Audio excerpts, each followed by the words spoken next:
Alors, on va commencer les cas. Donc aujourd'hui, axé donc pneumopathie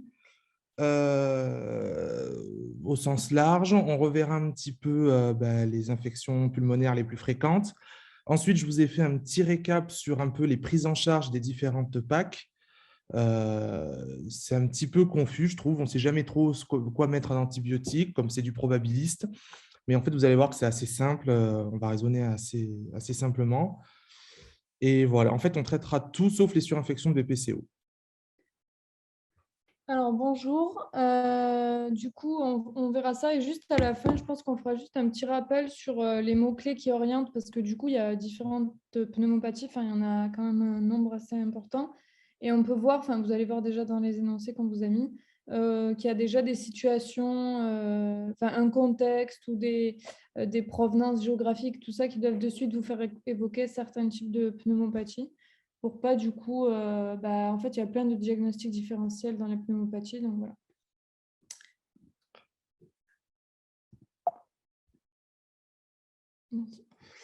Je vais le problème. Vas-y.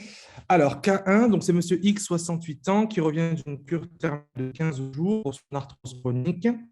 5 jours après, il est emmené aux urgences par sa femme car il présente une toux, des troubles digestifs. On note comme antécédent un tabagisme chronique actif.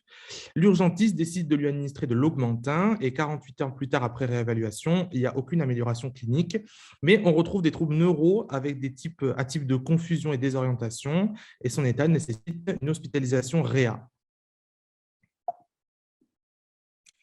Donc la première question, c'est quel est le pathogène le plus probable?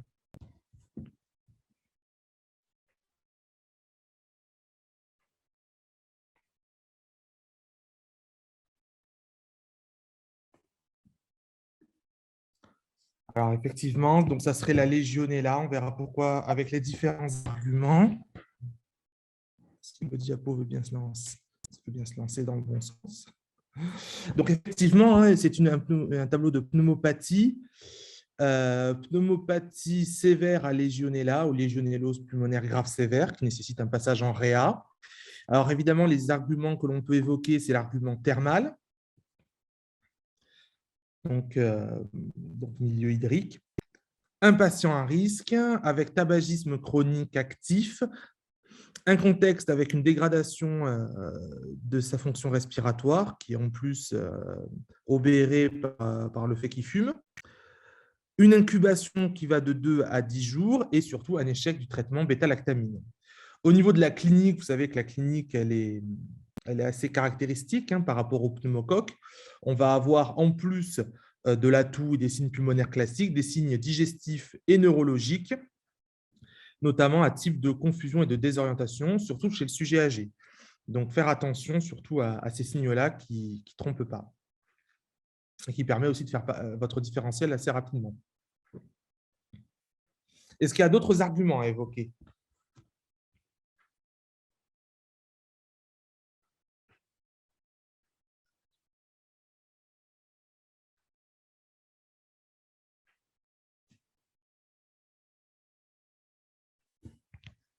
Vous, vous nous entendez ou pas?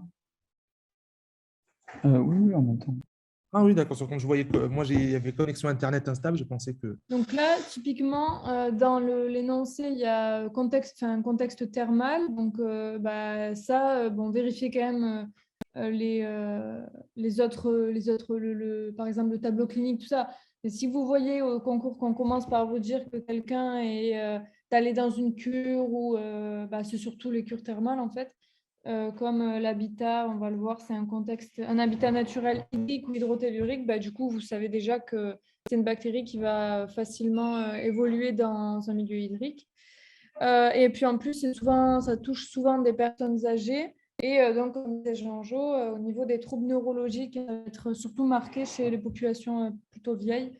Mais je pense que si vous avez une légionella, ce sera quelqu'un d'assez vieux. Oui, et bêta-lactamine inefficace, voilà. Ça, c'est très bien. Voilà. Alors, et pourquoi c'est inefficace les bêta-lactamines?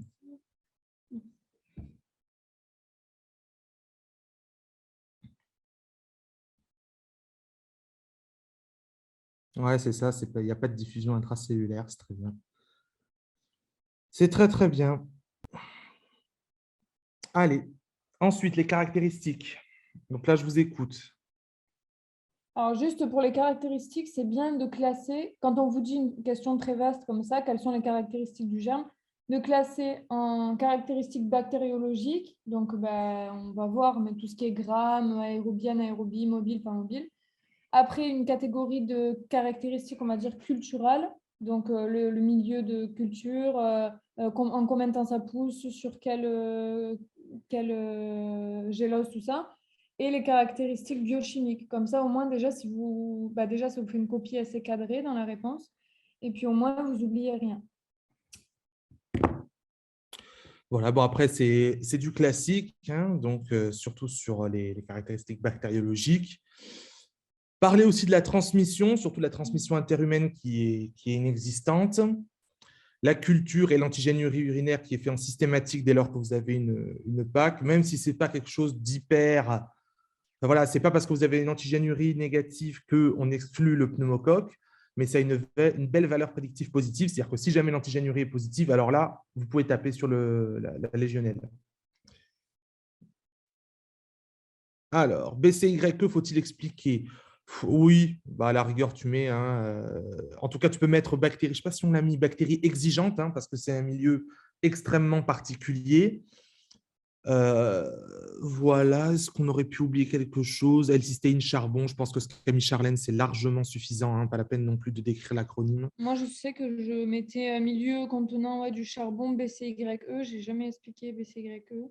Mais après, si vous savez, Je pense que de la manière dont tu l'as mis là dans le diapo, c'est très clair. ouais, ça Moi, je va. trouve que c'est clair ce que tu as mis, c'est bien. L'effet vert frité, c'est intéressant. Électrophorèse en champ pulsé aussi. Les caractéristiques biochimiques, si vous avez le temps, bien sûr. Oui, après, quand vous avez des cultures qui vont être assez caractéristiques, comme par exemple, on avait vu la semaine dernière le CMV, les cultures en bande de poissons, tout ça, voilà, l'appareil vert frité aérophérose, vous savez. Et pareil, si on vous donne un truc dans l'énoncé, oui, machin, une pneumopathie, on y a fait un examen des crachats ou quoi, ou un LBA, et on a observé une bactérie qui a une caractéristique de vert frité aérophérose. Voilà, que ça, c'est vraiment des trucs caractéristiques qu'il faut savoir. Bon, après, l'aspect biochimique, c'est pas le plus important, mais pour cette Mais bactérie, bon, mais voilà, bon, c'est toujours c'est pareil. toujours bien à mettre, quoi. Vous rédigez votre cas au mieux et si vous avez le temps, vous rajoutez du biscuit derrière pour compléter. Ensuite, le réservoir naturel ensuite, de la bactérie et comment il a pu se contaminer, ce monsieur. Mm.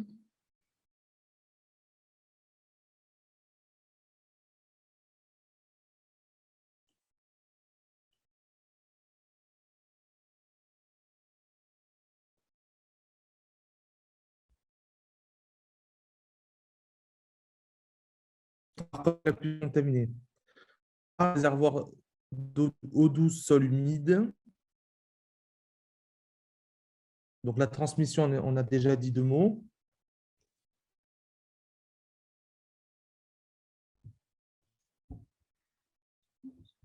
Contamination, inhalation, aérosol, très bien. Pas de contamination interhumaine. Voilà, après, ce qu'on aurait pu mettre encore?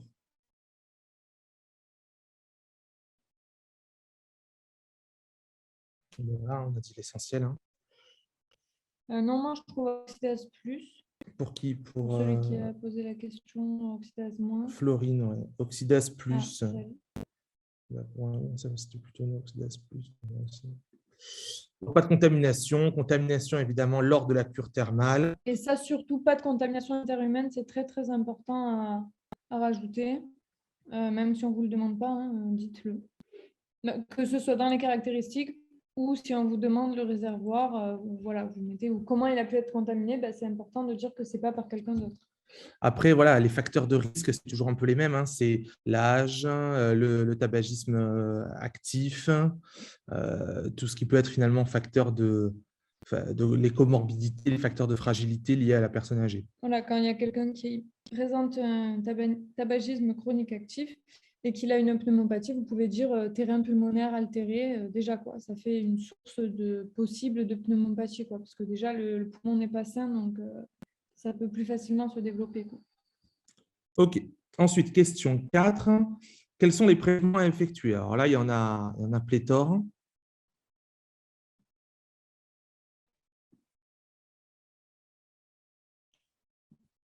Allez, les ECBC.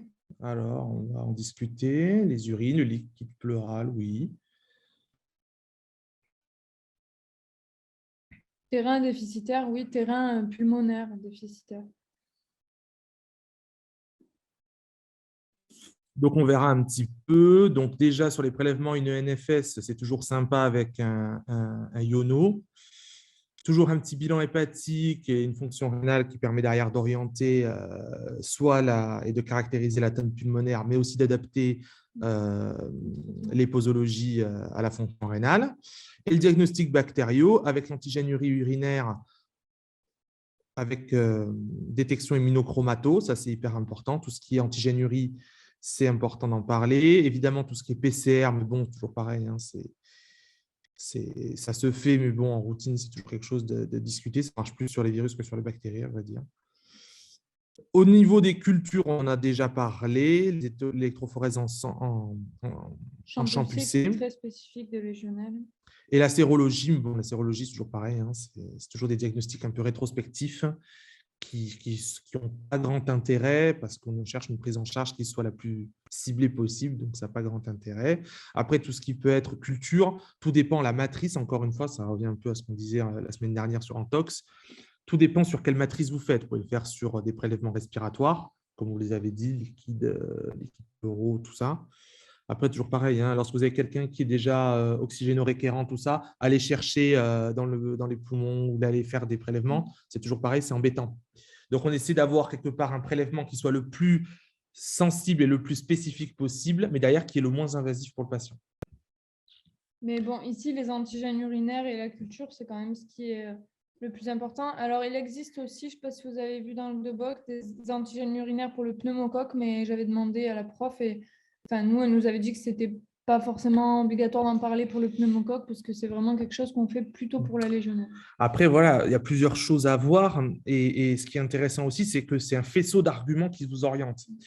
C'est-à-dire que vous allez vous intéresser et aux bactériaux, donc ça va être la sérologie, la culture, l'antigénurie, à la clinique et au délai d'apparition et aux arguments anamnestiques qui sont quand même ultra contributifs. C'est-à-dire quelqu'un qui a une confusion et des signes digestifs, c'est quand même plutôt orientant.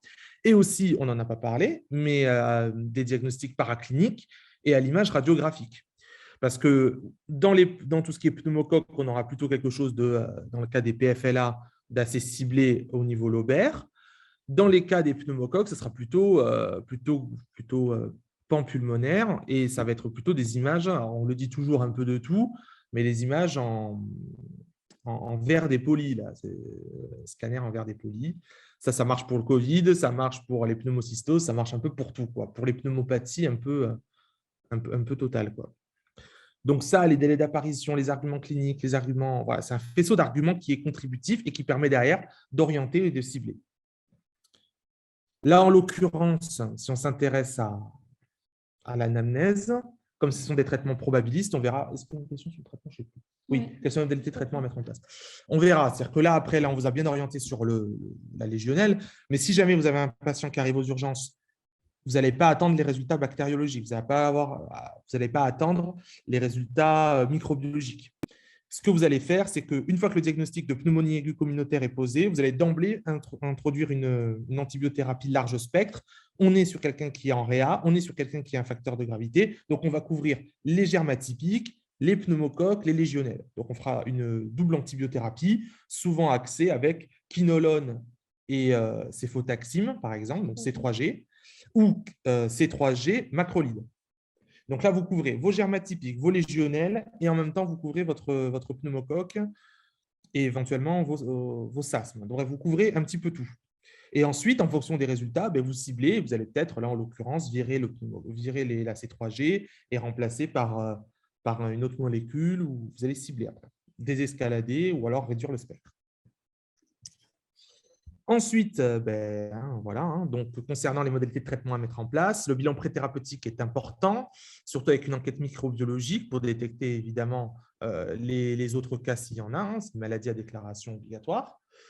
La résistance naturelle, on l'a dit, aux bêta-lactaminosides. Donc, on est sur une forme grave réanimatoire qui nécessite une hospitalisation et un traitement bi-antibiotique par fluoroquinolone anti-pneumococcique type lévofloxacine, forte dose, plus macrolide type spiramycine, envoi intraveineuse bien sûr, et sur une longue durée. Lorsqu'on est sur des formes graves de légionellose, on va tout de suite associer deux antibiotiques de manière à avoir une synergie et une efficacité d'action importante. On rajoute bien évidemment un traitement symptomatique par une oxygénothérapie. Surtout en forme grave, on a souvent des poumons qui sont pas fonctionnels et qui vont nécessiter une oxygénothérapie concomitante. Et un traitement souvent symptomatique, antipyrétique, type paracétamol classique. Est-ce que vous voyez d'autres types de traitements symptomatiques que l'on peut rajouter qu'on aurait oubliés?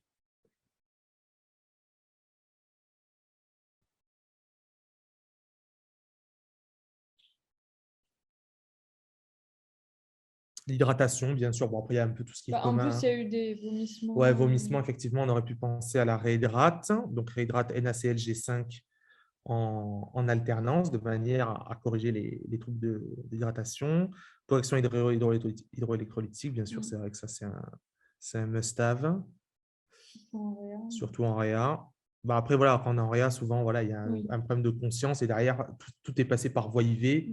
On met une voie et derrière, sous la voie, on fait passer. Après, la réhydrate sur les macrolides et les quinolones, comme c'est du liquide, ça hydrate aussi. Donc, c'est important de penser effectivement à une hydrate.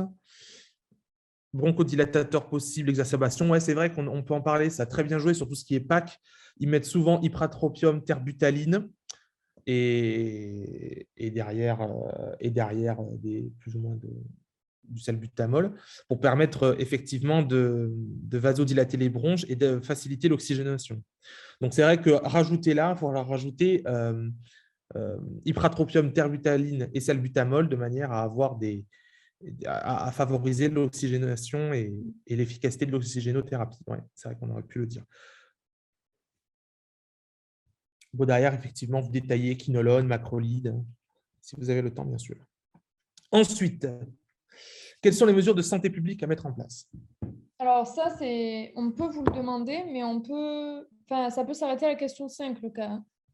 Voilà. Donc, en fait, si vous avez une bactérie à MDO, il faut vraiment que vous le mettiez, si on ne vous pose pas une 6e question, intégrez-la directement au traitement.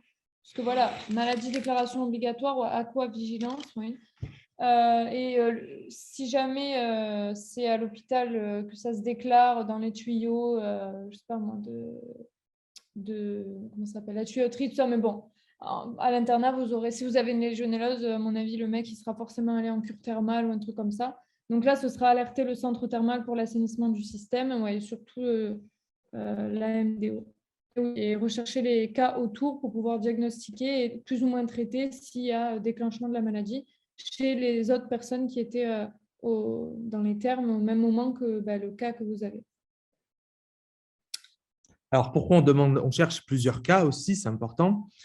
C'est derrière, on va faire l'anamnèse de tous ces patients-là de manière à voir s'ils ont fréquenté les mêmes endroits et après de remonter à la source. Parce que tant que vous n'avez pas neutralisé la source, il y a potentiellement d'autres contaminations et d'autres hospitalisations qui peuvent apparaître. Est-ce qu'il y a des questions pour le premier cas? Moi, j'ai une question. Oui.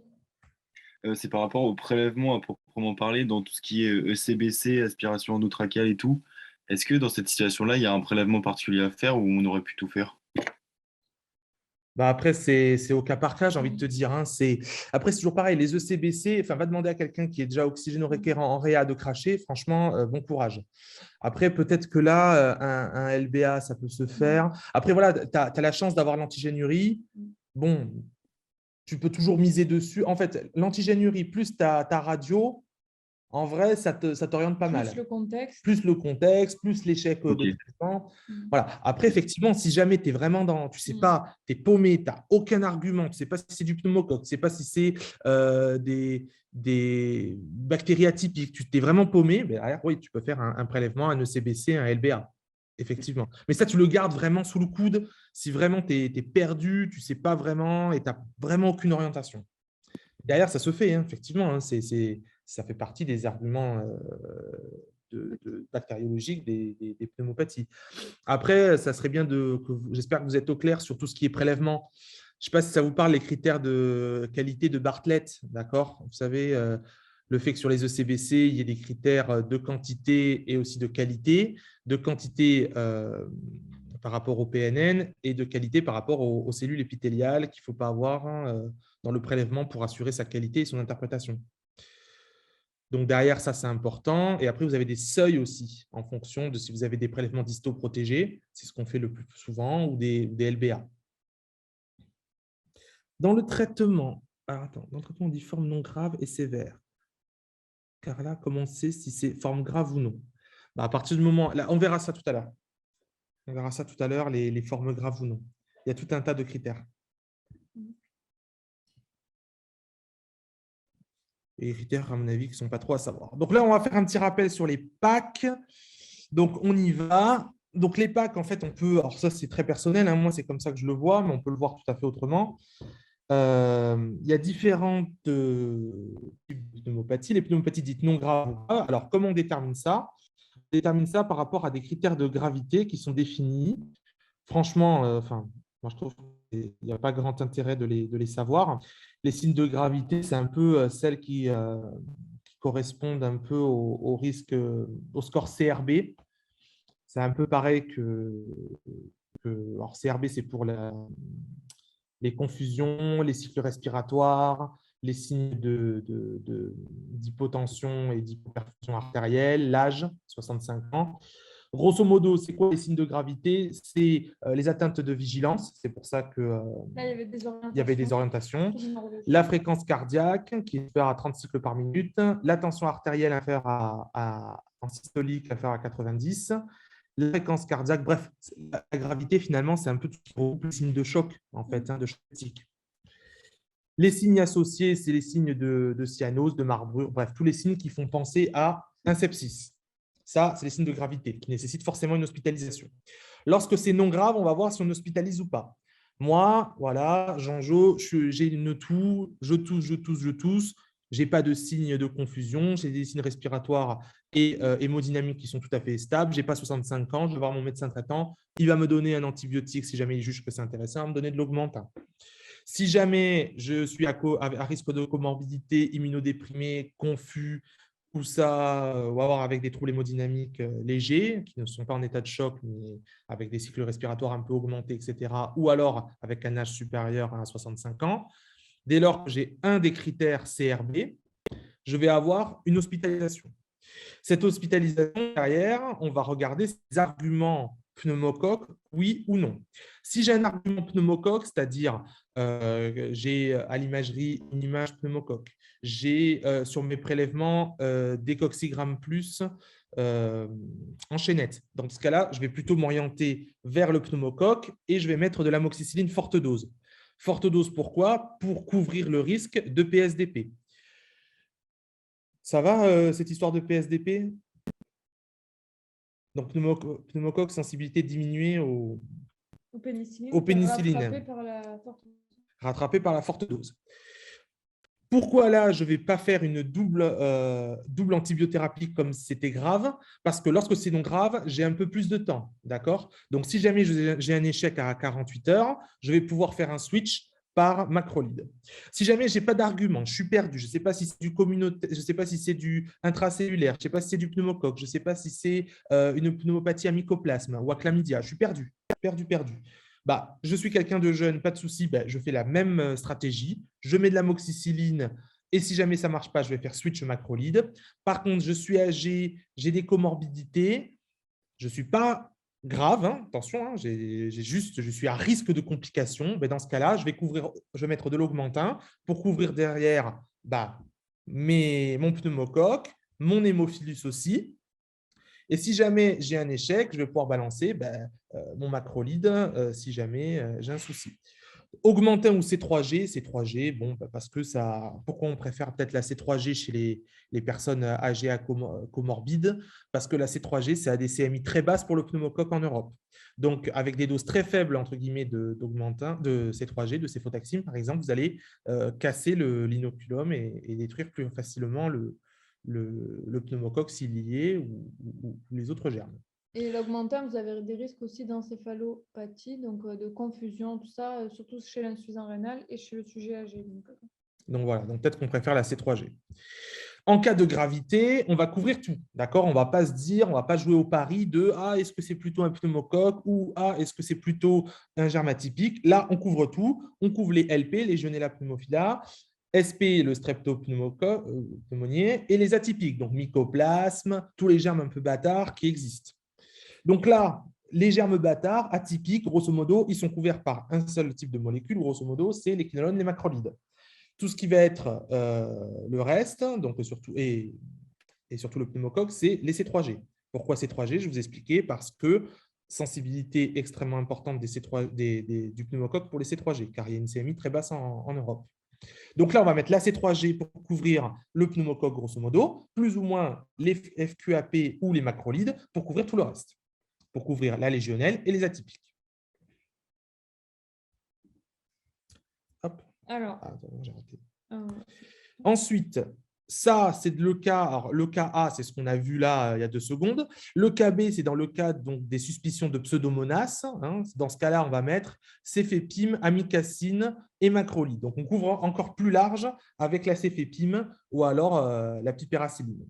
Alors pseudomonas, c'est plutôt les gens qui sont déjà hospitalisés. C'est les gens qui sont nosocomiales. Alors là, j'ai remis un rappel. Des gens qui sont atteints de pneumopathie à pseudomonas, c'est les gens souvent qui sont en réa et qui acquièrent ces pneumopathies ou ces surinfections sous ventilation mécanique. Donc, souvent, ce qu'on va faire, c'est qu'on va mettre de la tazocilline, de la céphépime ou de la ceftazidime, plus ou moins de la micacine. Si on est sur un SARM, c'est-à-dire que si jamais on ne pense pas à pseudomonas du tout, on va mettre du linezolide. On en reparlera dans le cas numéro 2. Alors, dans le cas numéro 2, Monsieur X, 80 ans, consulte aux urgences cardiologiques pour décompensation de son insuffisance cardiaque chronique dans un contexte d'infection grippale.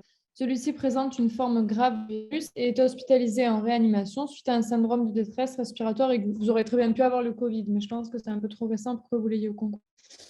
Son traitement chronique est composé de bisoprolol 2,5 un matin un soir, furosémide 40 mg, amiodarone 200, sacubitril valsartan et dapagliflozin. Alors, juste petite question, qu'est-ce que vous avez un patient qui a quoi comme atteinte en plus qu'on pourrait déterminer? Donc, certes, il y a l'insuffisance cardiaque, mais dessus, il y a quoi? Avec l'amiodarone surtout.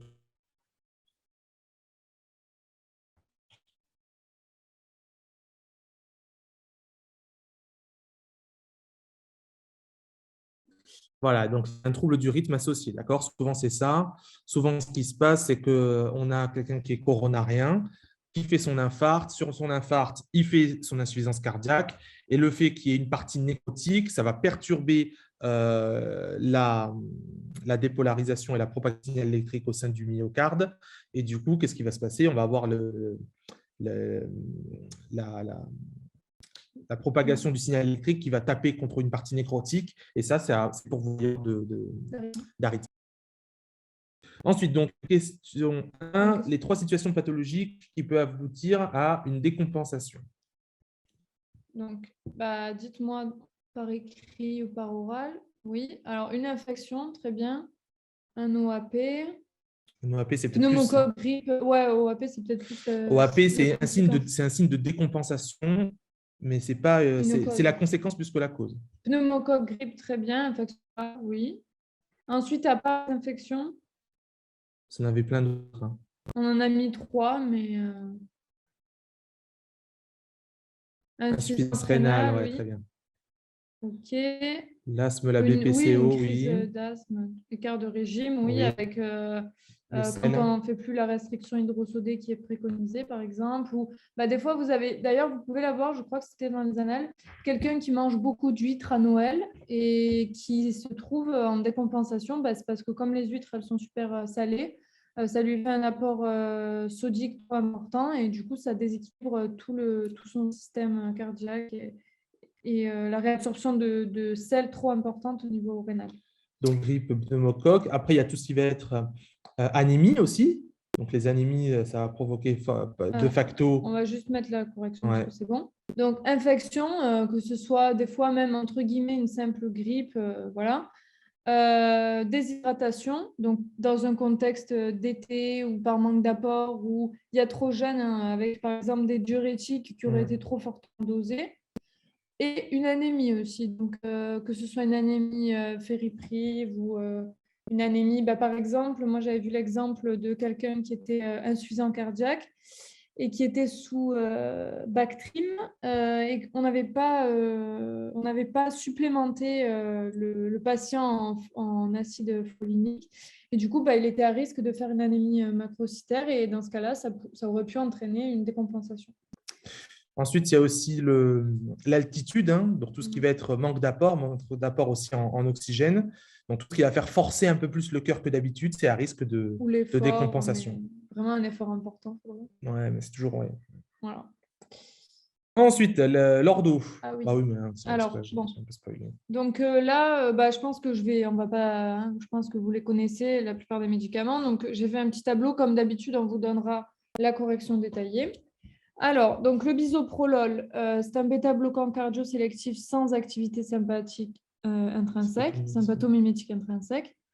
Alors, c'est pas obligatoire de faire un tableau, mais je pense que quand même, quand on vous dit de commenter l'ordonnance, c'est bien de mettre, classe thérapeutique, plus ou moins indication, mécanisme d'action, effets secondaires et les contre-indications ou les interactions médicamenteuses. Donc là, il peut manquer des trucs, mais vous compléterez. Normalement, c'est assez complet, mais voilà.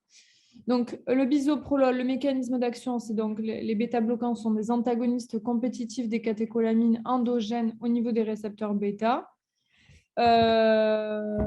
C'est DICB, donc là, c'est batmotrope, chronotrope, ionotrope, dromotrope négatif.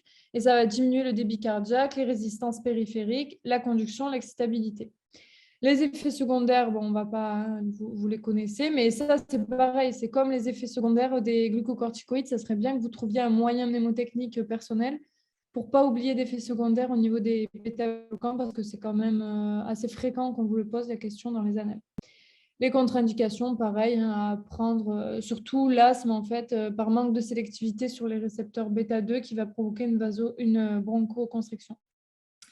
Le furosémide, très important aussi à connaître, diurétique de Lens pour la famille. Vous pouvez dire que c'est un sulfamide et à rapprocher de la contre-indication si vous avez une hypersensibilité au sulfamide. C'est le seul utilisable si insuffisance rénale et c'est un diurétique hypokaliémien.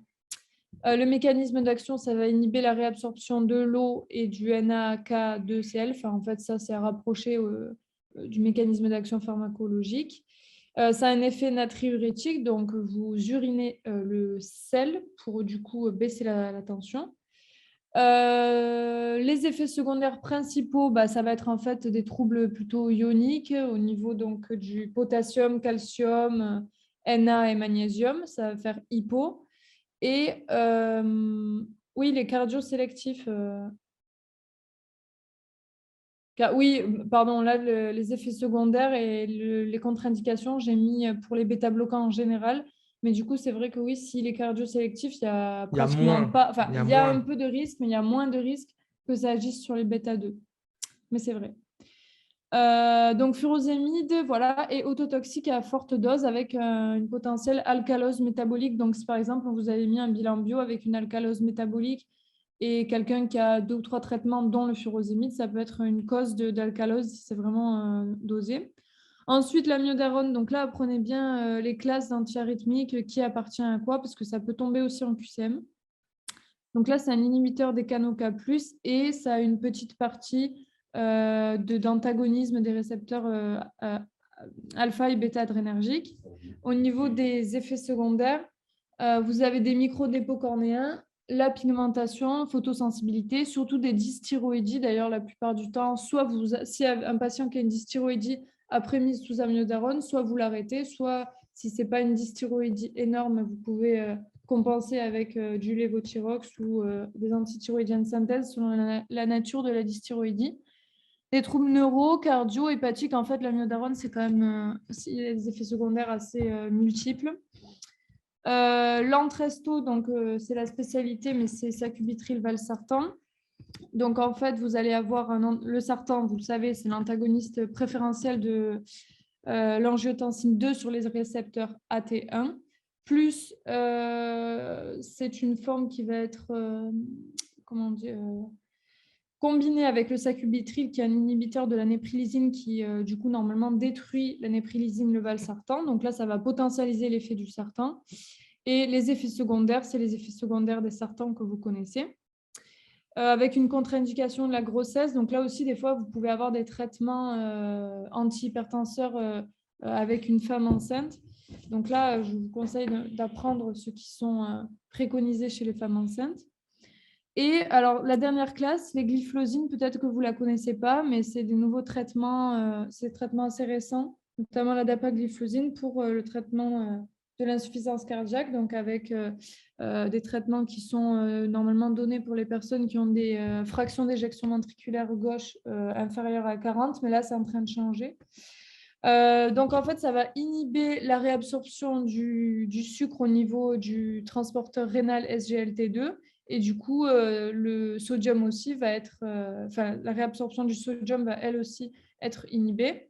Du coup, en fait, ça va avoir à peu près le même effet que le furosémide. Et on va inhiber la réabsorption de sel pour baisser la tension.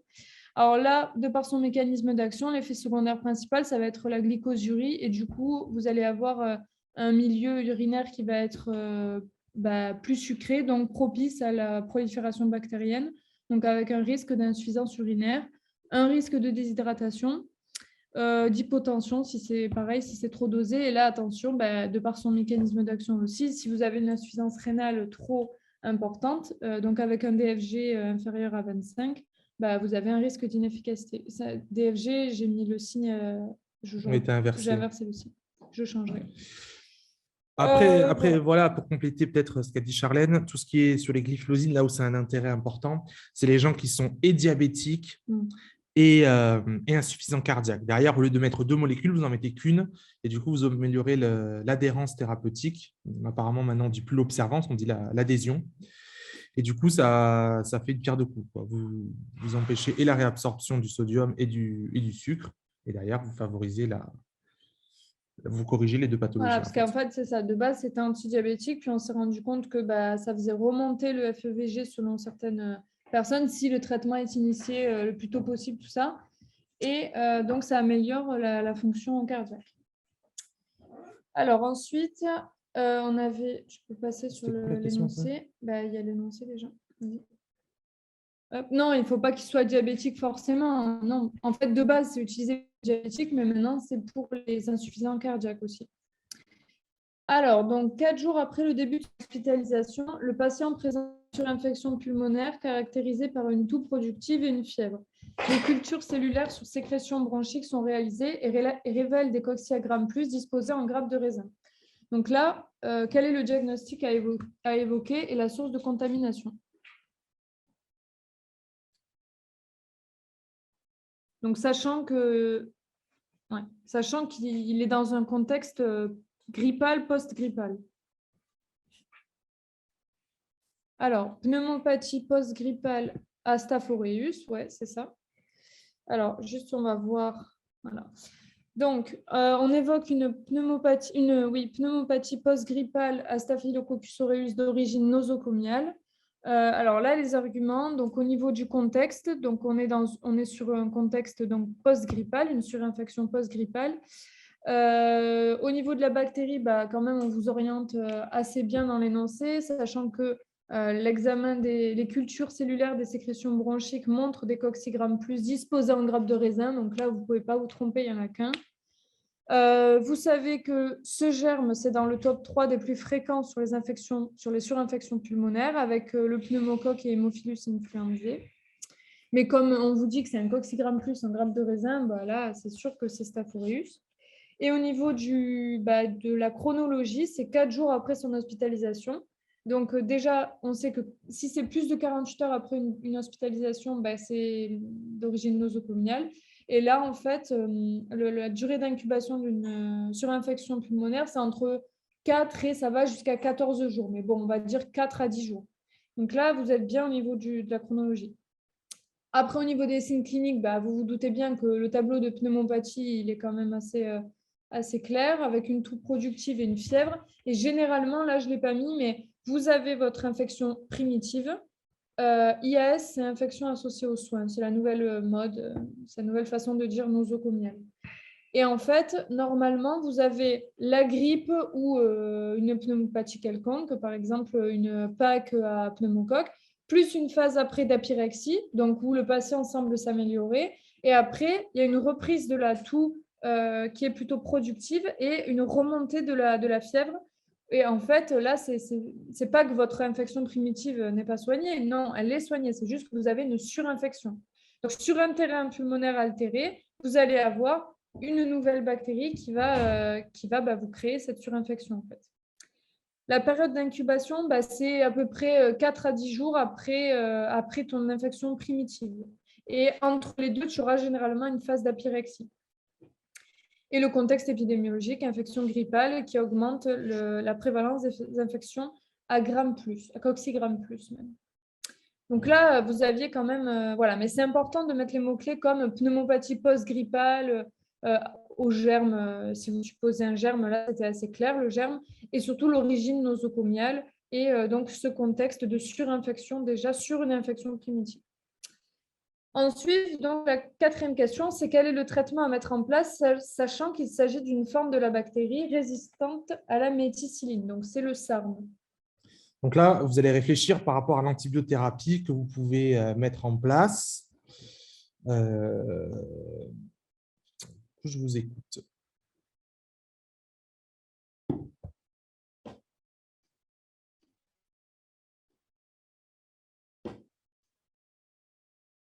Donc, vancomycine, aminoside, ça match, je suis d'accord. Linezolide, ça match, je suis d'accord.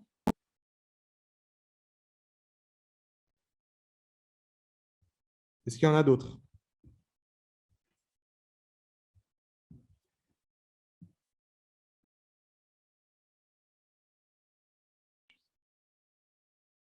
Ouais, c'est 4G, c'est 5G. Attention, hein, ça marche bien sur les SASM, hein.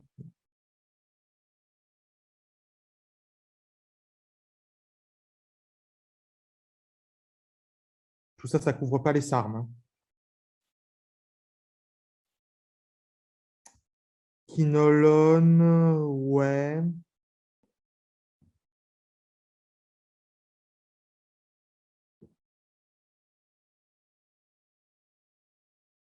Alors, j'attendais l'adapto.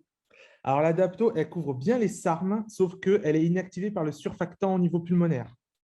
Donc, en fait, c'est un bon exemple d'un antibiotique qui est sensible in vitro, qui pourrait être utilisé, mais qui, au niveau pulmonaire, ne diffuse pas. Enfin, diffuse, mais inactivé par le surfactant pulmonaire. Donc, voilà, bon, on a dit, hein, moi, j'ai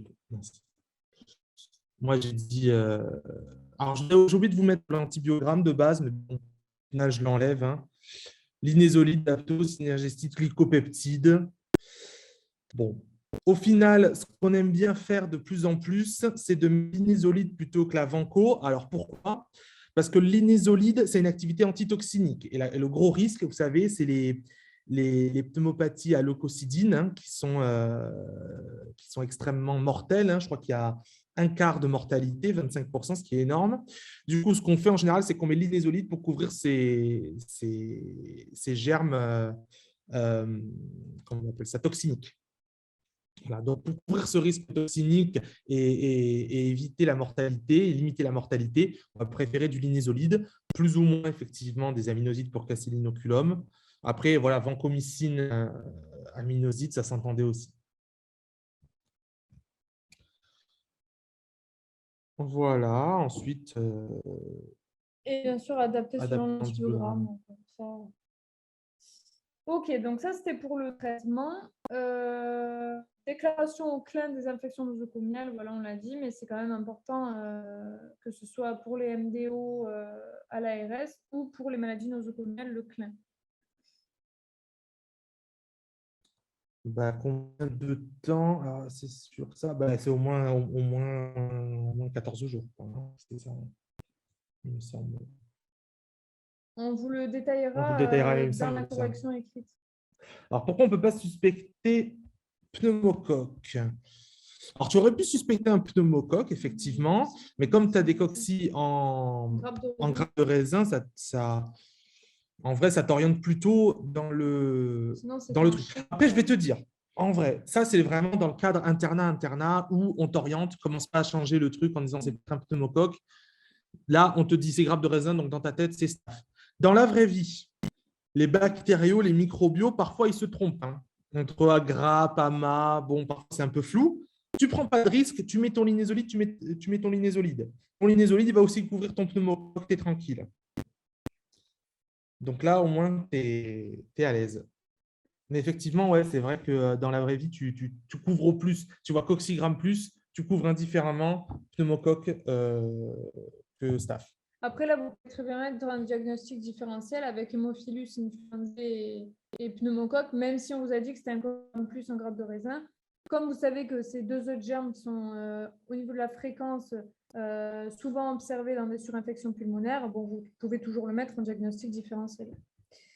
Et la dernière question du cas, donc quelles sont les caractéristiques du vaccin contre la grippe et les recommandations en vigueur concernant celui-ci. Donc ça, vous pouvez être sûr que si vous avez un cas sur la grippe, sûr et certain, vous aurez une question sur le vaccin. D'ailleurs, si vous n'avez pas de question sur le vaccin, dans le traitement, dites bien, ou dans la question d'avant, plutôt dans le traitement d'ailleurs, recommandations chez cette personne pour le vaccin contre la grippe. Mais là, on vous pose la question, donc c'est quand même bien d'être assez complet sur ça. Donc, OK. Annuel, plus de 65 ans, vaccin trivalent inactivé, très bien. Ensuite, combien d'injections et quand? Ouais, une injection SC, très bien. À quelle période? Voilà, OK, bah là, je pense qu'on est bien. Alors, donc c'est un vaccin trivalent inactivé obtenu par culture sur œuf de poule. Alors, attention, ça c'est important, hein. Ceux qui sont en officine d'ailleurs le demandent bien avant tout vaccin, voilà, aux valbumine, c'est la protéine de l'œuf. Tous les gens qui sont allergiques aux œufs, bah, il ne faut pas les vacciner puisque bah, ça crée une hypersensibilité. Enfin, ils ont un terrain allergique, donc on ne va pas créer un choc anaphylactique. Contient les protéines donc, du virus, donc l'hémagglutinine, la neuraminidase, des 3 souches circulantes de l'année. Une injection sous-cutanée dans les périodes octobre à novembre. Ça va vous protéger un peu comme le Covid, en fait, 2 à 3 semaines après le vaccin et durant 6 à 9 mois. C'est pour ça qu'on a une injection annuelle qu'il faut recommencer chaque année. Et c'est recommandé chez le sujet âgé, la femme enceinte, les immunodéprimés, les malades chroniques. Et donc, les malades chroniques, c'est surtout pour éviter ce risque de décompensation, par exemple, de l'insuffisance cardiaque, tout ça. Et de l'asthme, si on est asthmatique, ou de la BPCO, puisqu'on a déjà un terrain pulmonaire qui est altéré, ou dans le cas des malades chroniques, un terrain général qui est quand même altéré. Voilà. Et les soignants aussi, vous pouvez avoir les soignants où il va y avoir des recommandations, peut-être pas sur les soignants les plus jeunes, mais en tout cas, quand on arrive après à la cinquantaine, ou si bah, vous avez des soignants qui ont des comorbidités, évidemment, c'est recommandé. OK. Alors, est-ce qu'il y a des questions pour ce cas? Alors, peut-être qu'on en était, il y a eu beaucoup de trucs. Oui, les C5G, ça couvre bien les SARM, hein. Ouais, pas celle d'avant. Bon, après, le C5G, il faut y aller, quoi. Et on ne peut pas dire unité protectrice comme... Bah, si, immunité protectrice pour 9 mois, quoi. Tu as une immunité protectrice annuelle, on va dire. Ça te protège quand même pendant un an. Sinon, on ne peut pas. Ok, est-ce qu'il y a des questions? Là, on va attaquer Dernier cas. le dernier, les cas mycobactéries. Est-ce qu'il y a des questions sur ces packs?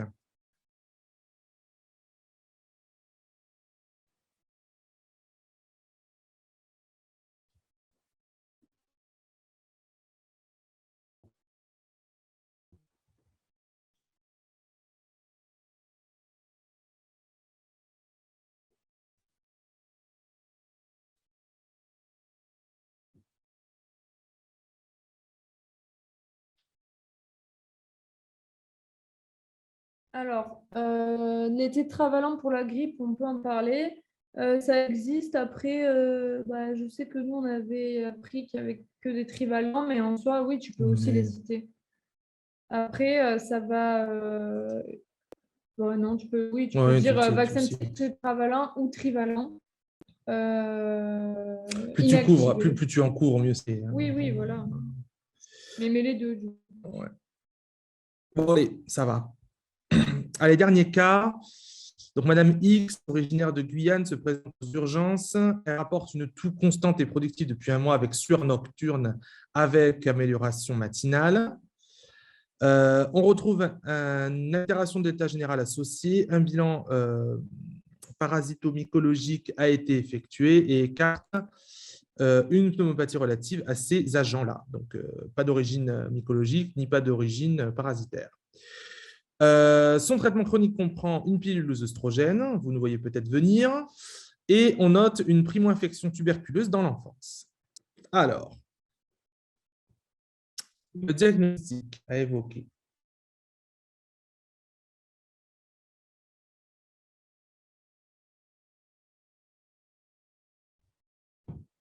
Là, il faut être quand même précis.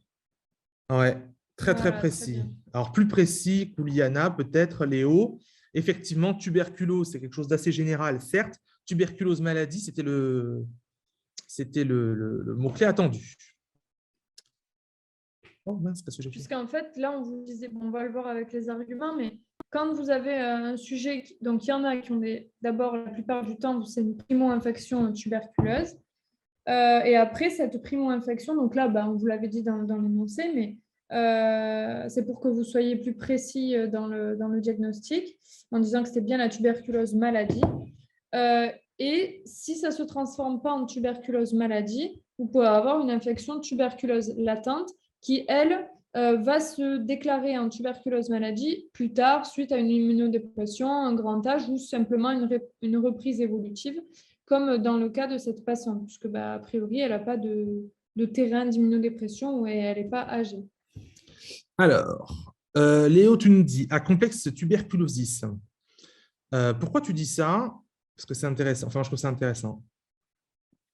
Bah, en fait, ma question, je savais pas trop si on pouvait parler directement de Mycobacterium tuberculosis ou s'il fallait mieux dire Ouais. complexe tuberculosis en fait. En vrai, je suis assez, moi, cette question, en vrai, je suis hyper partagé. Parce qu'effectivement, tu peux considérer que, comme tu n'as pas d'identification bactériaux, mais que tu as une primo-infection dans l'enfance, on te met tuberculeuse, tu peux effectivement dire complexe tuberculosis, et là, tu prends zéro risque. Mais d'un côté, la plus fréquente des tuberculosis, Et puis pour l'internat, bon, il n'y a pas trop de questions à se poser. ça reste le Mycobacterium tuberculosis. Mais bon, moi, ce que j'aurais mis, j'aurais fait une espèce de mix, j'aurais mis acomplexe tuberculosis, probablement Mycobacterium tuberculosis.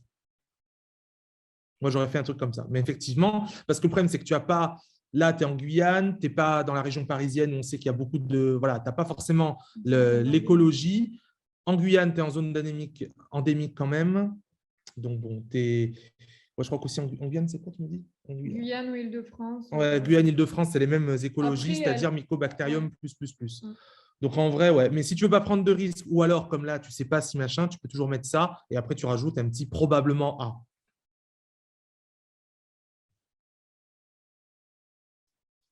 Voilà, c'est pas Mycobacterium bovis ou un truc comme ça, quoi. C'est vraiment là, quand même, avec des signes pulmaux, ça t'évoque quand même pas mal de trucs. En fait, il faut vraiment rester dans le cadre de l'internat.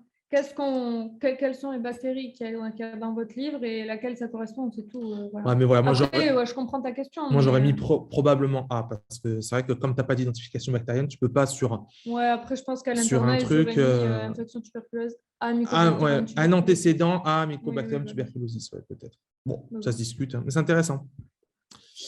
Bon, le diagnostic facile, hein, donc tuberculose maladie à tuberculosis ou, comme on l'a dit, à complexe, tuberculosis.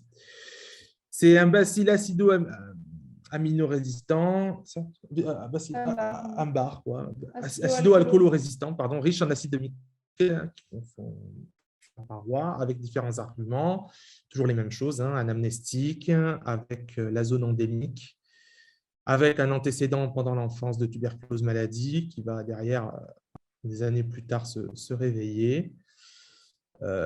Et surtout l'exclusion derrière de tout ce qui va être infection parasitaire ou fongique.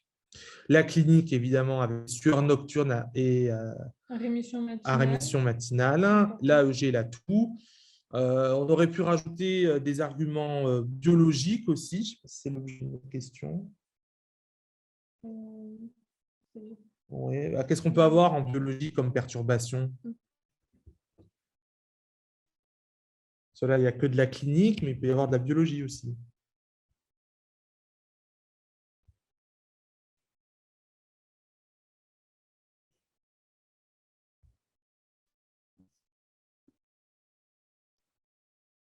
Ouais, bon, le LCR, hein, on s'en fout un peu. À part si c'est une tuberculose. À part c'est une tuberculose neuro. Neuro, mais là, c'est pas le cas.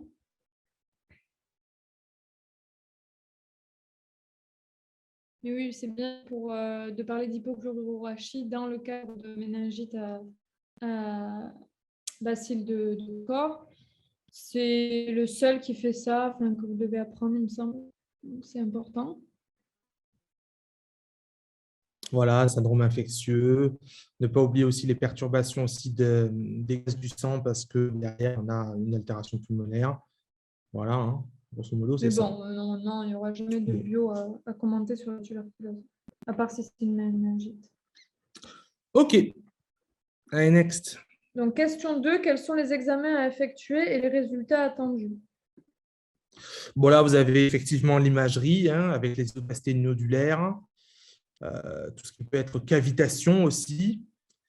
Et ensuite, on va avoir tout ce qui va être prélèvement. Alors ça, par contre, c'est hyper intéressant. On appelle ça, vous savez, la transmission interhumaine avec des patients, on appelle ça bacillifères, avec les petites gouttelettes qu'on appelle les gouttelettes de Pflug. Je ne sais pas si ça vous parle, ce genre de terme, mais ça doit vous faire évoquer ça. Avec une transmission qui doit se faire, donc on l'a dit, interhumaine, et avec un traitement des échantillons qui doit être extrêmement important parce que là, on veut sélectionner, d'accord? On va utiliser les capacités, les caractéristiques acido-alcoolo-résistantes pour derrière éliminer tous les autres types de bactéries pour faire la recherche d'un seul type de germe, les germes du complexe tuberculeux, d'accord? Donc là, on va faire derrière des méthodes de centrifugation pour concentrer et des méthodes derrière de… En fait, là, vous avez 4 termes. En fait, c'est le traitement de l'échantillon avant la culture et la culture. Donc, c'est décontamination, homogénéisation, fluidification et concentration. Vous apprenez plus ou moins avec quoi on le fait, mais voilà, ces 4 termes très importants. En fait, c'est du préanalytique. Et c'est de manière à augmenter la sensibilité de votre prélèvement. Et Voilà. pour les expectorations et tout ça, c'est bien 3 jours de suite pour augmenter la sensibilité parce que du coup, il y a une émission bacillaire intermittente et vous n'allez pas toujours émettre les bacilles à la même fréquence et à la même densité de bacilles dans vos crachats tout le temps. Donc, c'est 3 jours de suite pour augmenter cette sensibilité. Ça, c'est indispensable quand vous parlez de la tuberculose. Voilà. Après, vous pouvez faire quoi? Des aspirations bronchiques. Bref, vous pouvez faire un peu tout et rien. Hein. C'est voilà. Tubage gastrique aussi, ça peut exister parce que lorsque vous faites de la toux, des glaires, derrière, vous avalez les glaires, tout simplement. Du coup, on peut regarder. Super sensible, je n'ai pas forcément notion de ça parce que bon, c'est que ça reste quand même… Je pense que c'est plus les expectorations. Les expectorations qui sont mieux parce que même quand ça passe dans l'estomac, enfin, si, ça peut être bien. Ouais, ça peut être bien. Ouais, ça peut être bien. Bon, après, c'est toujours pareil, vous pouvez faire dans les selles, dans les urines, bref, tout ce qui va être un peu tuberculose urinaire. Bref, comme ça part un peu de partout, c'est toujours intéressant. Voilà, mais grosso modo, c'est pulmonaire, on va regarder sur du pulmonaire. Ensuite, l'examen direct, donc en fait, ça va être votre examen aussi de diagnostic de certitude avec donc une coloration et donc à Thiel-Nielsen ou à l'auramine phéniquée. Donc, Thiel-Nielsen, là, c'est microscope optique, alors que l'auramine phéniquée, ça va être microscope à fluorescence. Et du coup, vous allez voir ce bacille acido-alcoolo-résistant. Au niveau de la culture, donc là, on va avoir beaucoup de choses à dire. Donc, c'est une culture aérobie stricte, très exigeante, qui se fait sur plusieurs semaines.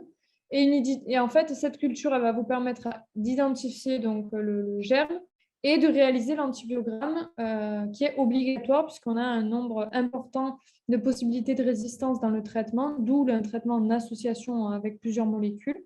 Donc, ça va se faire soit sur milieu solide enrichi à l'œuf, donc Lowenstein, Jensen ou Cholestos, pendant 12 semaines, avec des colonies qui vont être un peu comme, je crois, du chou-fleur, coloration chamois, rugueuse, irrégulière, ou sur milieu gélosé de Middlebrook.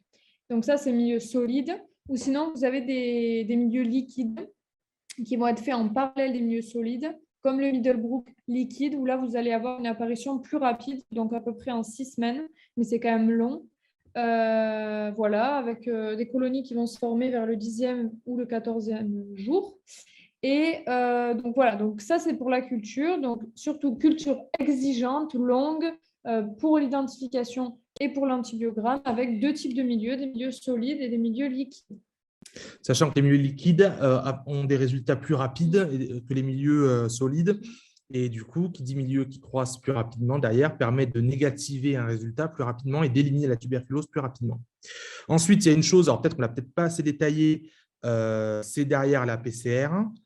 La PCR qui va être très importante de manière à identifier éventuellement Mycobacterium, mais aussi de faire cas de ces phénotypes, de ces génotypes de résistance. Car si jamais on arrive à identifier des gènes de résistance à la rifampicine, ça va orienter derrière notre antibiothérapie.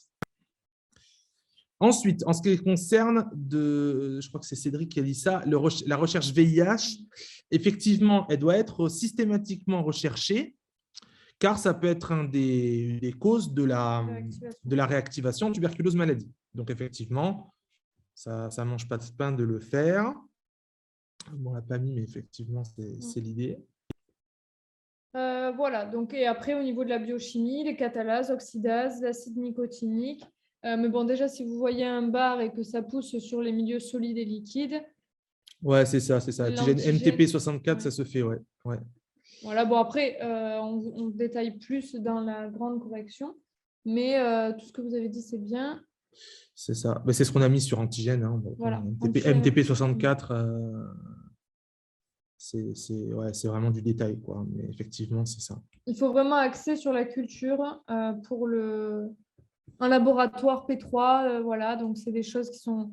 En fait, ça, il faut vraiment que vous le fassiez plusieurs fois. Un cas sur la tuberculose avec vraiment toutes les étapes. Déjà, dire que c'est un bar, dire que c'est le bacille de corps, émission bacillifère intermittente avec les fameuses gouttelettes. Ça, c'est vraiment… Peu importe les questions que vous avez, il faut vraiment qu'à la fin du cas, vous l'ayez placé, quoi. Vous les ayez placées. Alors ensuite, donc, quelle est la prise en charge de la patiente? Bon, là, il y a beaucoup de choses à dire. Là, il faut balancer. Là, il faut pas, il y a pas de… Il y a plein de choses à dire, donc il n'y a pas de doute à avoir.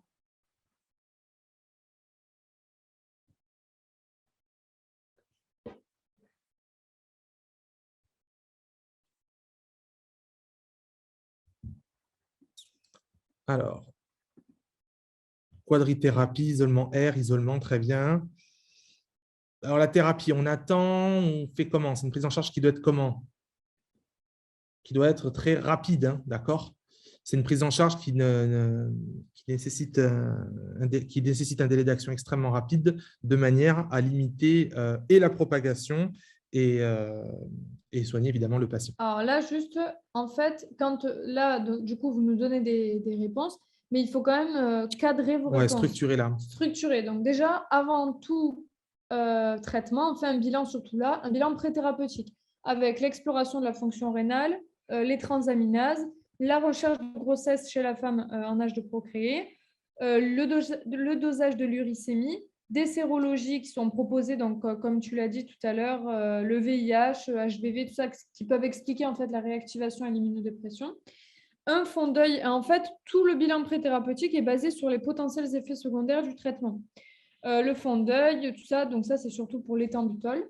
Donc ça c'est bilan préthérapeutique. Ensuite, vous passez à la prise en charge médicamenteuse qui doit être rapide, avec une prise en charge médicamenteuse axée sur l'antibiogramme qui est, je rappelle, donc obligatoire.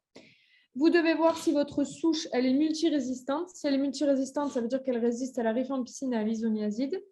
Si elle est ultra résistante, ça veut dire qu'elle va résister à la rifampicine, à l'isoniazide, au fluoroquinolone et à au moins un aminoside injectable. Alors, ce n'est pas la question 4, ce bilan. Non, c'est plutôt cette question. On verra peut-être que la question 4, vous l'avez mal compris. Les précautions à prendre avec ce patient. Non. Avec le non. Donc, en association, surtout, cette prise en charge médicamenteuse pour diminuer le risque d'émergence de résistance. Et c'est un traitement qui peut être prolongé pour atteindre les différentes formes bacillaires avec des formes intracellulaires, extracellulaires. Et 6 mois au total. Ça, c'est aussi 9 à 12 mois pour les formes extrapulmonaires, genre neuroméningées, urinaires. Et ou chez les personnes VIH+, ou immunodéprimées. Là, qui vous pouvez rallonger. Au traitement altéré. Donc, et une gravité aussi qui est exacerbée. Ouais. Voilà. Alors là, je vous ai fait un petit tableau. Alors, le mécanisme d'action, donc en fait, vous voyez que c'est une quadri-antibiothérapie. Concomitante. Donc je vous l'avais mis juste avant. Pendant 2 mois, ça va être pire, donc les 4 molécules. Et les 4 mois qui restent après, ce sera juste rifampicine, isoniazide. C'est une prise par jour en combiné et à jeun. Ça, c'est super important, les modalités de prise. Par exemple, aussi, quand vous avez, je sais pas moi, les biphosphonates, vous dites prise, pas de position couchée pendant une demi-heure, risque d'œsophagite. Enfin, c'est des trucs bêtes, mais il faut y penser. Tu as détaillé les... Ouais, voilà. Donc, là, vous avez le pyrazinamide qui va inhiber la synthèse des acides gras des chaînes courtes du BK, du bacille. Et c'est bactéricide. Ça, c'est pareil. C'est comme pour les antibiotiques, c'est bactéricide ou bactériostatique. Ici, sur les 4, vous n'avez que l'éthambutol qui est bactériostatique. Donc, les effets secondaires très, très importants à connaître. Pyrazinamide, hépatotoxique et hyperuricémie. C'est pour ça qu'on fait le bilan préthérapeutique. En fait, c'est pour... Si vous connaissez le bilan préthérapeutique, c'est les effets secondaires et vice-versa. L'isoniazide inhibe la synthèse de la paroi bactérienne. Avec donc ces bactéricides aussi, avec une hépatotoxicité, une neurotoxicité. On fait une supplémentation en B6 pour éviter les neuropathies périphériques. La rifampicine inhibe l'ARN polymérase ADN dépendant, aussi bactéricide, avec des effets secondaires hématotoxiques, une coloration orangée des liquides biologiques très important pour notamment l'ETP et un syndrome pseudo-grippal. Et là, attention, il faut voir donc, au niveau des contre-indications et des précautions d'emploi, vous voyez, à déconseiller donc, la pilule œstroprogestative, les statines, le fluconazole et les femmes enceintes au 3e trimestre, puisqu'il y a un risque hémorragique par carence en vitamine K. Donc là, ça va vous faire tilt pour la question d'après, puisqu'on sait que la patiente est sous pilule. Et enfin, l'éthambutol, donc ça inhibe la synthèse de l'acide mycolique et c'est un antimétabolite. Et lui, ça va être le seul des 4 qui va être bactériostatique. Et l'effet secondaire principal, donc c'est pour ça qu'on vous fait faire un fond d'œil dans le bilan préthérapeutique, ça va être une névrite optique rétrobulbaire et une hyperuricémie aussi. Donc, il va y avoir un suivi ophtalmo important. Dans le cas de la grossesse, on transgresse un peu, mais ça va être une trithérapie sans le pyrazinamide, puisqu'il est contre-indiqué pendant la grossesse, puis une bithérapie, et on va ajouter de la vitamine K1 pour prévenir les hémorragies dues à la rifampicine, et de la vitamine B6. Voilà. Donc, ensuite, le traitement, ce que vous pouvez dire aussi, c'est qu'il va reposer sur 3 choses, donc moyen mnémotechnique TEO, sur la tolérance, avec notamment un contrôle hématologique pour les plaquettes, la NFS, et un contrôle hépatique pour les transaminases pour le risque d'hépatotoxicité. Donc ça, c'est le T de Théo, tolérance. Ensuite, il y a l'efficacité, avec on doit observer bien sûr une amélioration clinique, une radio du thorax qui doit intracaseux, ça veut dire que c'est dans le caséum, puisque vous avez des cavernes en fait qui vont se former dans les poumons. Et selon en fait les antibiotiques, c'est ce que je vous ai mis dans le tableau. Il y a intracellulaire, extracellulaire, intracaséeux. Ça va être où se trouvent les bacilles. Et comme il y a différentes formes à différentes périodes de la croissance de la bactérie, en fait, vos 4 molécules, elles vont tuer toutes les formes des bactéries, notamment la forme intracaséeuse. Caséum, c'est un genre de cavité caractéristique du coup à la radio de la tuberculose. Ouais. Ça fait partie de la physiopathe un peu de cette tuberculose qui est un peu bizarre, un peu étrange. C'est difficile à traiter. C'est pour ça que c'est difficile à traiter parce que voilà, vous allez avoir plusieurs mécanismes, quelque chose de lent, de latent. Donc c'est un peu chiant. Voilà. Juste donc l'efficacité et enfin le O de Théo, l'observance. On va doser l'uricémie, vérifier la coloration des urines, voir si du coup la patiente là prend bien la rifampicine qui colore les liquides biologiques.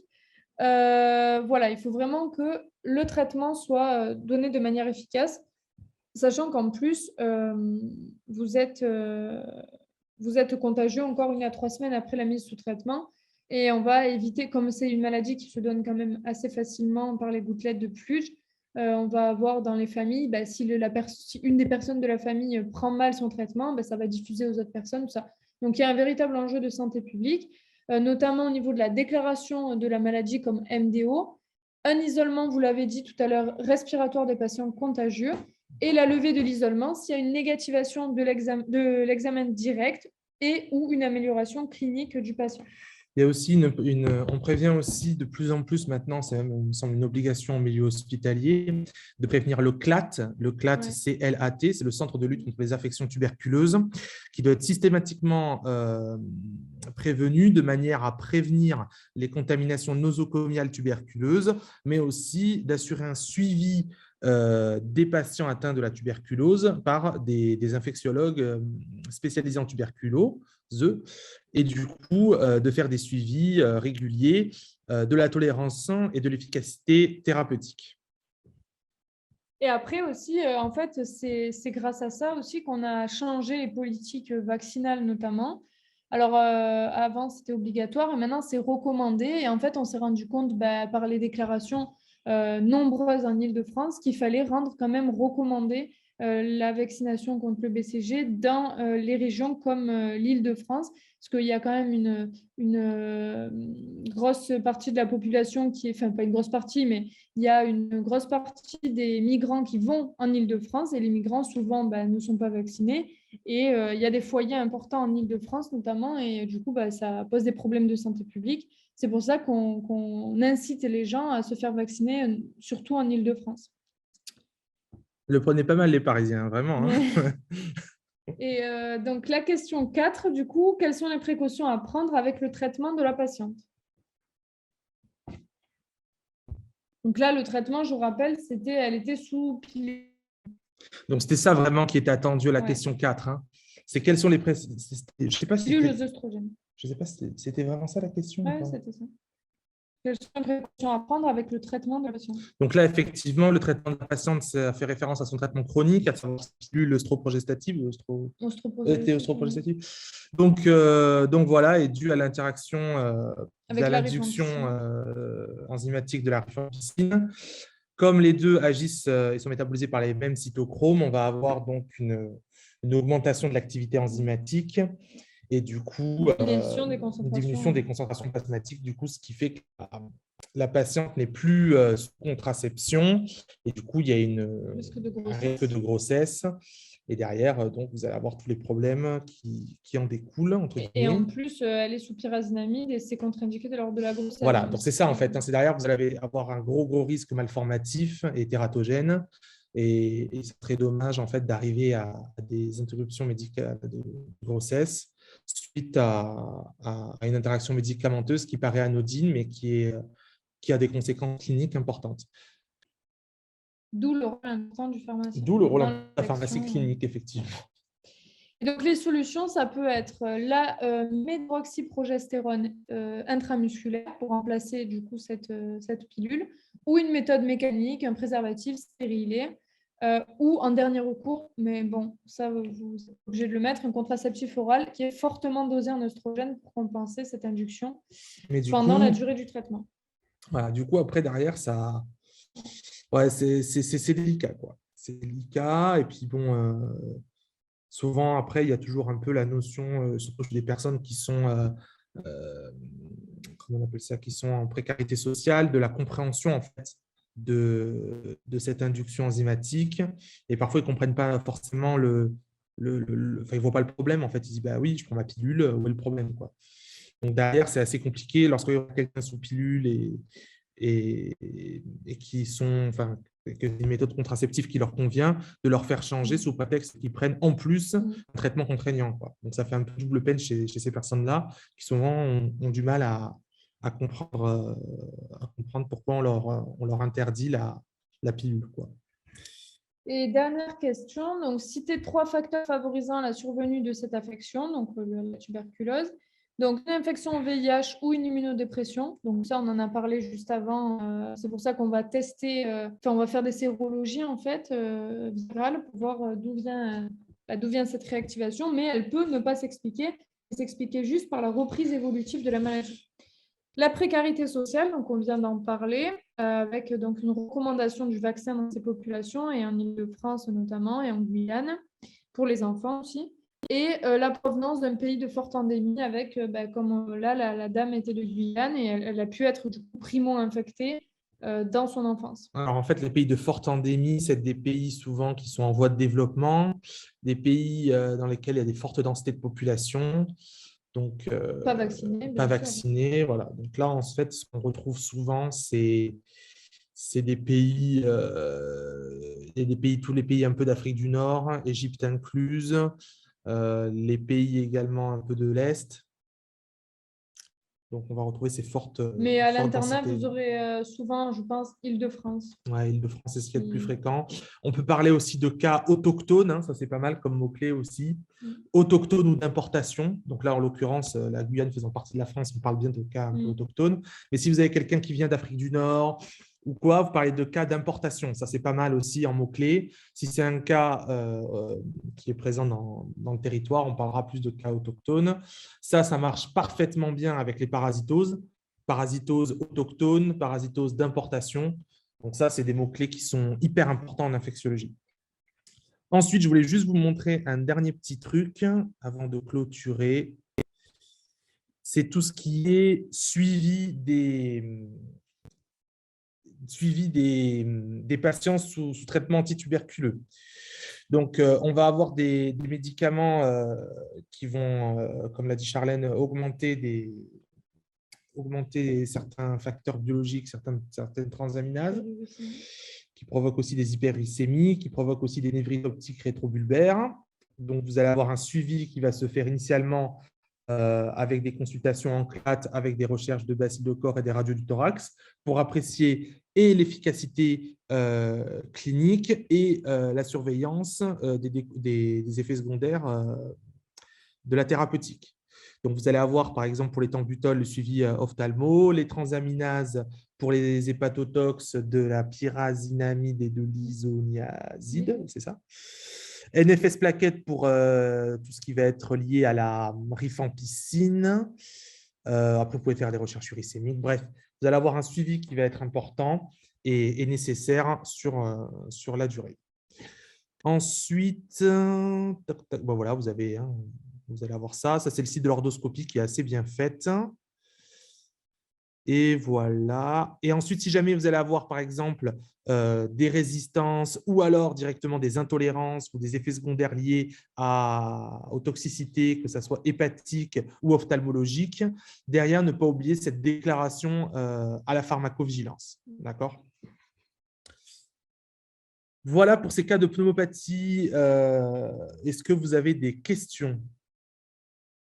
Non, là, c'est une réactivation. En plus, ça faisait que 2 ans qu'elle était primo-infectée. Donc, normalement, entre, je crois que c'est 4 et 10 ans, vous avez un risque en fait, d'évolution naturelle de la maladie.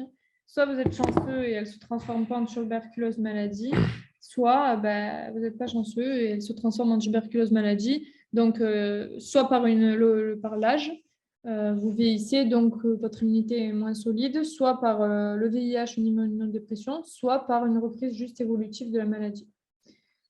Ça dépend en fait du type, voilà, c'est un peu indépendant de vous, quoi.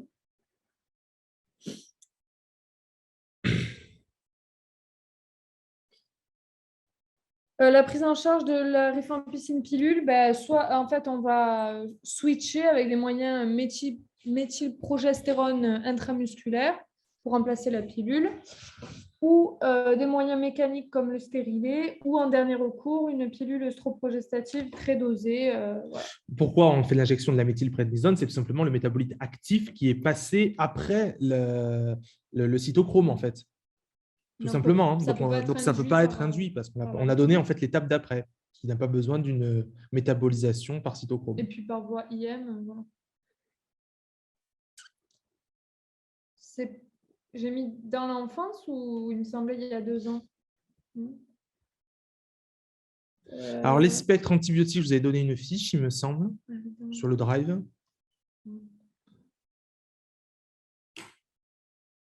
Et après, sur les résistances, après, c'est sur les monographies, bactérie par bactérie. Tu fais une petite fiche un peu récap et tu te notes bactérie par bactérie les résistances. Après, sur les résistances, en général, c'est ce que je vous disais la semaine dernière ou la semaine d'avant sur la listeria. La thérapeutique, qu'elle soit probabiliste ou adaptée à l'antibiogramme, dépend, les lignes de prise en charge dépendent des résistances. D'accord ? Donc derrière, vous pouvez tout à fait remonter par rapport aux prises en charge et aux recos. Pourquoi on ne met pas, par exemple, dans les listeria de l'amoxicilline par rapport à des C3G parce que céphalosporinase, etc. Juste, je réponds à la question. Elle a été contaminée dans l'enfance et elle a 30 ans, ça fait beaucoup. Non, en fait, 5 à 10 ans, je l'ai inventé.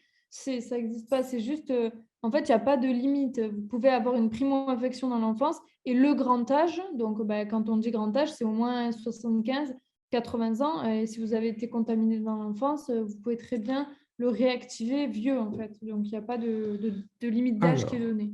Lorsqu'on a une question sur les caractéristiques des bactéries, on ne met pas les caractéristiques épidémiologiques et physiologiques. Moi, pour moi, caractéristiques de bactéries, en gros, la question, c'est qu'est-ce que tu sais sur cette bactérie? Voilà. Donc, tu balances tout. Mais bien classé, comme on vous a fait. Voilà. Bactéries. En fait, bien classé, pourquoi bien classé? Parce que pensez au correcteur. Le correcteur, il a je ne sais pas combien de copies. Déjà, je pense qu'il les lit rapido. Donc essayez d'être le plus clair possible et le plus tableau, le plus synthétique possible.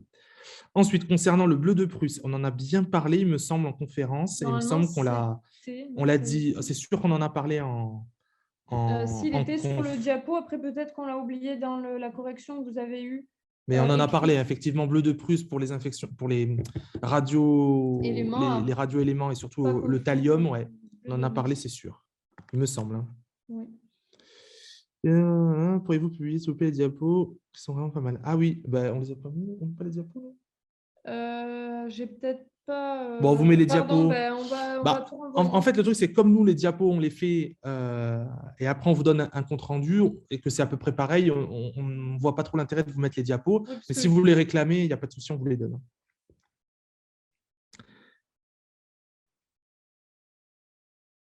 Alors, la rifabutine peut-elle pas remplacer la rifampicine si prise de pilule?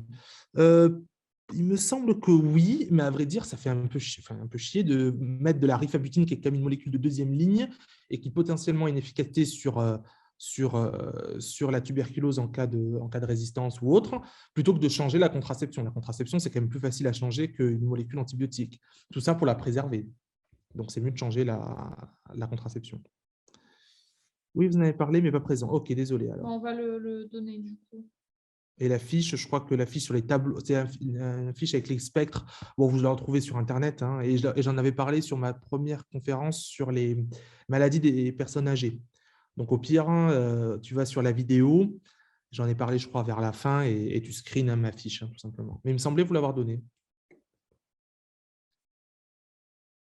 Est-ce qu'il y a d'autres questions?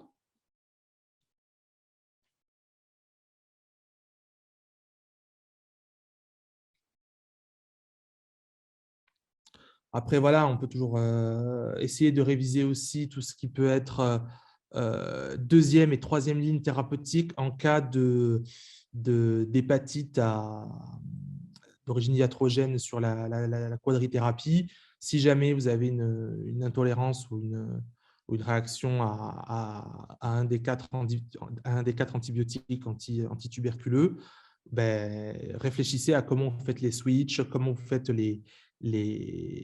quelles sont les alternatives thérapeutiques, quoi. Ça, on n'en a pas parlé, mais c'est important.